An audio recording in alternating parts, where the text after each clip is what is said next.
Hello student, welcome in SR classes with diamond education point. तो आइए start करते हैं 11th के कुछ इंपॉर्टेंट मल्टीपल क्वेश्चंस। इनको करेंगे और देखेंगे कि इनमें से कुछ क्वेश्चंस हमारे एग्जाम में आएंगे। तो हमारे पास एक 70 क्वेश्चन का सेट है। इस 70 क्वेश्चंस के सेट को हम जल्दी से सॉल्व करते हैं, देखते हैं क्या क्या इंपॉर्टेंट क्वेश्चंस है हमारे पास में।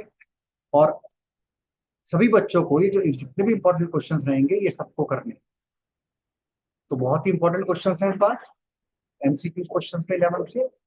इन सबको आप लोगों को करना है, तो जल्दी से स्टार्ट कर देते हैं, देख लेते हैं हमारे पास में क्या क्या इंपॉर्टेंट क्वेश्चंस हैं एनसीईआरटी में। क्वेश्चन नंबर फर्स्ट है, अगर इसको देखोगे, a body is moving with an acceleration of 2 metre पर second square after T second, its velocity is 10 metre पर सेकंड। देखो बॉडी स्टार्ट हुई तो एक्सेलरेशन था उसका 2 मीटर पर सेकंड स्क्वायर, यानी कि इनिशियल वेलोसिटी यू से स्टार्ट हुई होगी, यू इसमें 0 लोगे, ए इसमें 2 लोगे, और velocity after time t 10 metre पर सेकंड होगी। तो फॉर्मूला अप्लाई करोगे, v is equal to u plus a t, और v is equal to u plus a t में जब वैल्यू पुट करके देखोगे तो हमारे पास जो टाइम निकल करके आएगा वो आएगा 5 सेकंड। तो इस तरह से हमारा मल्टीपल हो जाएगा। क्वेश्चन नंबर सेकंड देखते हैं, for the motion with uniform velocity the slope of the velocity time graph is equal to. तो जो वेलोसिटी टाइम ग्राफ होता है यूनिफॉर्म मोशन में, उसका स्लोप 0 रहेगा, ये हमें याद रखना। Question number third, the change in the velocity corresponding to the time interval with which the change in the accelerated is known as, उसको हम कहते हैं एवरेज एक्सीलरेशन। क्या कहेंगे इसको हम? Average acceleration. Question number four, a particle is moving with a constant speed along a straight line path. Particle है, constant speed से मूव कर रहा है, स्ट्रेट लाइन पाथ में है, force is not required to keep it moving with uniform velocity. जब वो uniform velocity में है, न्यूटन का फर्स्ट लॉ, अगर कोई चीज चल रही है तो चलती रहेगी, रुकी है तो रुकी रहेगी। अगर यूनिफॉर्म वेलोसिटी में कोई ऑब्जेक्ट चल रहा है तो हमें फोर्स रिक्वायर्ड नहीं होगा यूनिफॉर्म वेलोसिटी के लिए। अगर हम डायरेक्शन चेंज करते हैं, वेलोसिटी चेंज करते हैं, स्पीड चेंज करते हैं, तब हमें फोर्स की जरूरत होगी। Next question, unit of acceleration metre पर second square. Unit of acceleration C option होगा इसका, मीटर पर second square. Question number 6, when the distance travel by the body is proportional to the time taken, what happened to its speed remain the same. B option रहेगा इसका, B option. when the distance traveled by a body is proportional to the time, अगर distance time के proportional है, then what happened to the speed remains same रहेगी हमेशा। Question number 5, which is the formula of motion in a straight line, v is equal to u plus 80, v is equal to u minus 80, u is equal to 280। देखो तीनों गलत लिखे हुए हैं ये, तो फर्स्ट ऑप्शन इसका ठीक होगा, v is equal to u plus 80। बाकी तीनों में आंसर में कुछ ना कुछ मिस्टेक है। Question number next, which among the following can be zero with a particle is in motion for some time? Displacement, what which of the following can be zero when a particle is motion? अगर कोई object uniform motion में है या initial point से कहीं पर गया और वापस सेम उसी पॉइंट पर आ गया, डिस्प्लेसमेंट कितना हो सकता है? जीरो हो सकता है। ना तो स्पीड जीरो होगी, ना फोर्स जीरो होगा, ना टाइम जीरो होगा। तो डिस्प्लेसमेंट इस कंडीशन में क्या हो सकता है? Zero. The ratio of the average velocity and average speed of a body is, average velocity और एवरेज स्पीड का अगर रेशियो निकालना, देखो वेलोसिटी, वेलोसिटी तो हमेशा या तो स्पीड के इक्वल होगी या स्पीड से कम होगी। वेलोसिटी तो स्पीड ज्यादा हो ही नहीं सकती, वेलोसिटी तो डिस्प्लेसमेंट अपॉन टाइम होता है, डिस्प्लेसमेंट हमेशा डिस्टेंस से कम रहेगा, डिस्प्लेसमेंट द शॉर्टेस्ट पाथ। तो वेलोसिटी का एवरेज डिस्प्लेसमेंट या तो डिस्टेंस के इक्वल हो सकता है या कम हो सकता है। तो सेम उसी तरह से वेलोसिटी जो है वो या तो स्पीड से कम हो सकती है, ज्यादा सॉरी कम हो सकती है, इक्वल। तो इसका आंसर सी ऑप्शन होगा, 1 और less than 1। Question number 10, which among of the following is scalar quantity. तो भैया देखो, फोर्स भी वेक्टर क्वांटिटी होती है, मोमेंटम वेक्टर होता है, वेलोसिटी वेक्टर क्वांटिटी होती है, मास जो है ये स्केलर क्वांटिटी। अगला क्वेश्चन है, विच of the following give the position of A point with reference two point other than origin of the coordinate system. तो इसको हम कहते हैं डिस्प्लेसमेंट वेक्टर। पोजीशन हमें किससे पता चलती है बच्चों? डिस्प्लेसमेंट वेक्टर से। डी ऑप्शन इसका सही रहेगा। Question number 12, which theorem state that if a particle under the simultaneously action of the three forces in equilibrium, Lami's theorem है, अलग से कुछ क्वेश्चंस है तो इसको पढ़ लोगे आप लोग। Vector laying in the same और parallel to the same plane are called coplanar vector कहते हैं ऐसे वेक्टर्स को। जो सेम प्लेन में हो क्या कहेंगे हम उनको? Coplanar vector. Motion in a plane is called, motion, motion को हम क्या कहते हैं? Motion in a plane, plane में अगर कोई मोशन हो रहा है तो प्लेन में अगर हो रहा है तो एक्स एक्सिस चेंज हो सकता है, वाई एक्सिस चेंज हो सकता है, टू डायमेंशनल मोशन होगा। कैसा मोशन होगा ये? टू डायमेंशनल मोशन, प्लेन में अगर हो रहा है। Given example of a motion in two dimension, two dimension का कोई एग्जांपल देना है। प्रोजेक्टाइल मोशन इन चारों में से है, देखो बर्ड फ्लाई करेगी 3 डायमेंशन में, काइट फ्लाई करेगी 3 डायमेंशन है, motion along a straight line 1 dimension है। प्रोजेक्टाइल मोशन क्या रहेगा हमारा? 2 dimension. Circular motion is, circular motion हमेशा 2 डायमेंशन में होगा, एक्स एक्सिस भी चेंज होती है उसकी और वाई एक्सिस भी चेंज होती है। सर्कुलर मोशन को अगर हम देखें, अगर हम एक सर्कल बनाए तो एक्स एक्सेस पर भी डिस्टेंस कवर करेगा, वाई एक्सेस पर भी डिस्टेंस कवर करेगा। तो मोशन कैसा होगा इसका, इन 2 dimension. What is the net force of A kite that has is stationary in the sky. अब एक काइट है, ये स्टेशनरी है। अगर काइट स्टेशनरी है स्काई में, तो इसका मतलब क्या हुआ, कोई फोर्स नहीं लग रहा, नेट फोर्स हमारा कितना हो जाएगा, नेट फोर्स हमारा 0 हो जाएगा। तो ऐसी कंडीशन में स्टेशनरी ऑब्जेक्ट पर जो फोर्स हमारा लग रहा होगा उसको हम क्या कहेंगे, 0। Question number 18, which of the branch of physics that deals with the motion of a body considering the cause जो कंसीडर किया जाता है भैया डायनामिक्स में किया जाएगा, किसमें किया जाएगा, डायनामिक्स में।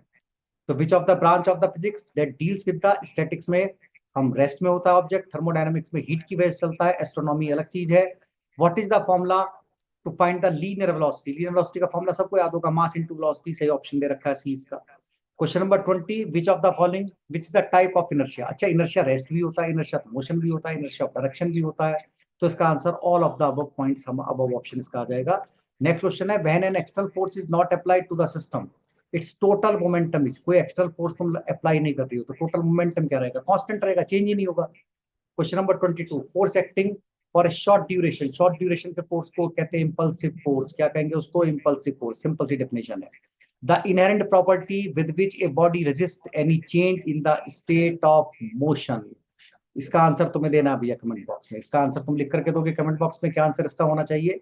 Question number 24, a rate of doing work is called power, rate of doing work को हम क्या कहेंगे, पावर कहेंगे। Question number 25, which type of collision in which both the linear momentum and kinetic energy of the system is remain conserve, elastic collision होगा, elastic collision है।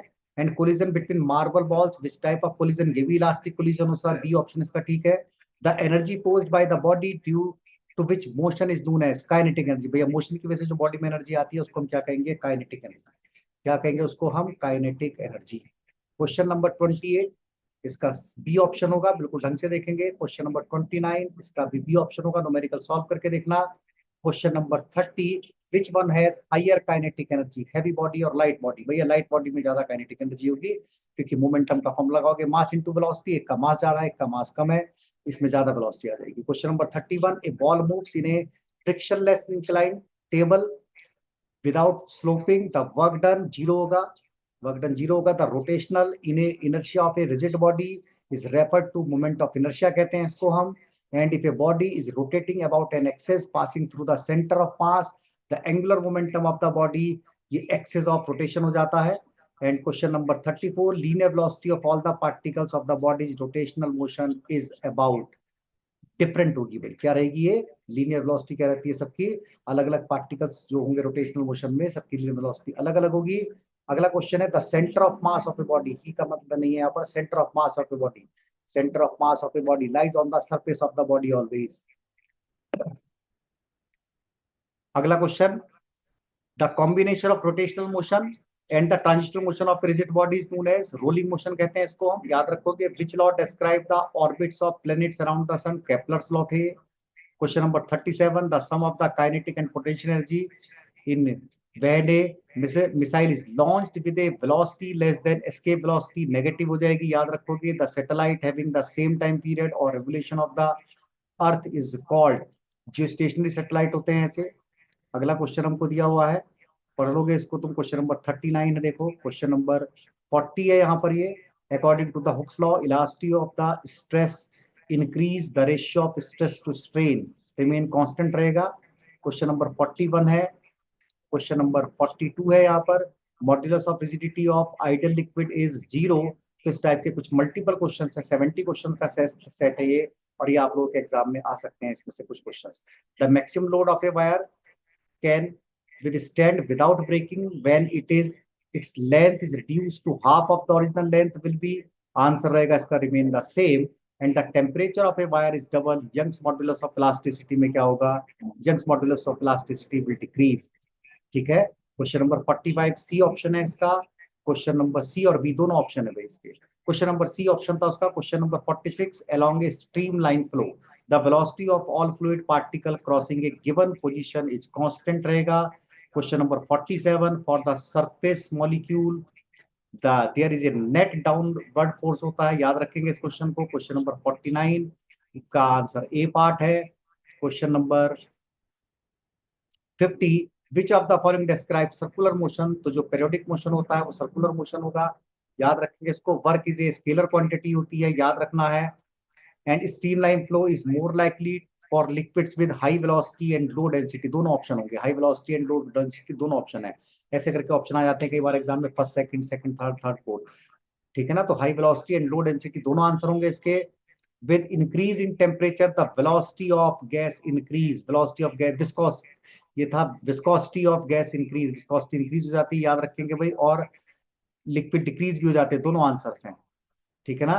Question number 54, A uniform metallic rods rotate about its perpendicular bisector, बड़ा अच्छा question है, बढ़िया question है एकदम, जरा समझ लेते हैं इस क्वेश्चन को।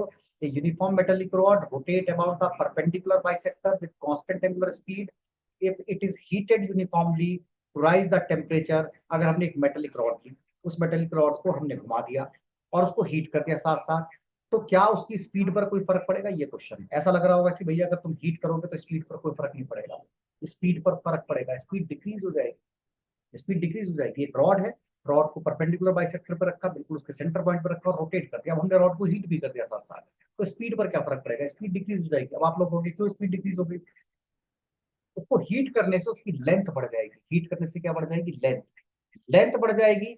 लेंथ बढ़ते के साथ ही, लेंथ बढ़ते के साथ ही मूवमेंट ऑफ इनर्शिया चेंज हो जाएगा, यानी कि when a material rod is heated it expand होगी वो, it movement of inertia about its perpendicular bisector increase and according to the law of conservation of angular momentum and its angular speed is decreases. तो जितना angular momentum increase होगा उतनी angular speed क्या हो जाएगी, इसकी डिक्रीज हो जाएगी। तो एक अच्छा क्वेश्चन था। An aluminium sphere is dipped into water, which of the following is true, while C जो है उसकी लेस देन होती है 0 degree Celsius, at water at 4 degree Celsius पर, याद रखेंगे। Question number 56, as the temperature increase the time period of pendulum, अगर temperature increase कर रहे हो तो फिर से देख लो, टाइम पीरियड इंक्रीज कर रहे हो तो उसकी स्पीड स्लो हो जाएगी, अगर उसकी स्पीड स्लो हो गई तो उसका जो टाइम पीरियड है वो क्या हो जाएगा, इंक्रीज हो जाएगा। फिर से वही सेम क्वेश्चन था, increase as the effective length increase even through its centre of mass still remain the same, किसी चीज को हीट करने से उसकी लेंथ बढ़ जाती है। Question number 57, heat is associated with, heat के साथ काइनेटिक एनर्जी होती है रैंडम मोशन मॉलिक्यूल्स की, मॉलिक्यूल्स से आपस में रैंडम मोशन में होंगे तो काइनेटिक एनर्जी आ जाती है। अगला क्वेश्चन है हमारे पास में क्वेश्चन नंबर 58, इसका आंसर सी पार्ट है, plate will cool faster and sphere is lowest. भाई देखो अच्छा क्वेश्चन है, क्वेश्चन को देख लेते हैं एक बार। इसमें लिखा है sphere, a cube and a thin circular plate, तीन चीजें हमारे पास में, all of the same material and same mass as initial is heated to a same high temperature, तीनों को हीट कर रहा। तो देखो सबसे ज्यादा सरफेस एरिया किसका होगा, सबसे ज्यादा सरफेस एरिया इसमें होगा प्लेट का, तो जल्दी से ठंडी हो जाएगी। बट सबसे कम सरफेस एरिया किसका होगा, स्फीयर का, स्फेरिकल बॉडी एरिया लोएस्ट हो जाता है, तो plate will cool faster and sphere is the lowest. Sphere की लोएस्ट है क्योंकि उसका एरिया कम है। आइसोथर्मल प्रोसेस में सिंपल सा क्वेश्चन है, ठीक है। क्वेश्चन नंबर था ये, क्वेश्चन नंबर था Boyle's law is applicable for n, isothermal process के लिए होता है। क्वेश्चन नंबर 60 दिया हुआ है, इसका आंसर होगा हमारे पास में डी आंसर है। क्वेश्चन नंबर 61 न्यूमेरिकल सॉल्व करोगे सिंपल सा आंसर आएगा 3 kilometre per hour. Question number 62 ये भी सिंपल सा न्यूमेरिकल है, प्रोजेक्टाइल मोशन का 54.13 इसका आंसर रहेगा। Question number 63 motion of an oscillating liquid column in a U tube simple harmonic होता है and time period are independent of the density of liquid रहेगा। क्वेश्चन नंबर 64 भी हमारे पास पे सर्कल के बारे में दे रखा होगा कि particle is act simultaneously is mutually perpendicular to the simple harmonic motion दे रखा है, तो जो ट्रेजेक्टरी बनेगी वो सर्कल बनेगी। The equation of motion of a particle दे रखा है ये मोशन में, इसका ऑप्शन हमारे पास में सी है। और क्वेश्चन नंबर 66 ए एंड सी दोनों ऑप्शन रहेंगे इसके। क्वेश्चन नंबर 66 जो है simple harmonic motion and non periodic motion answer रहेगा। क्वेश्चन नंबर 67 इसका आंसर भी हमारे पास में पी पार्ट होगा, लॉन्गिट्यूडनल ट्रांसवर्स वेव्स होती हैं। Question number 68 speed of sound wave in air increase with increase in humidity, अगर स्पीड देख रहे हैं हम साउंड वेव की तो इंक्रीज हो जाएगी विद इंक्रीज इन ह्यूमिडिटी।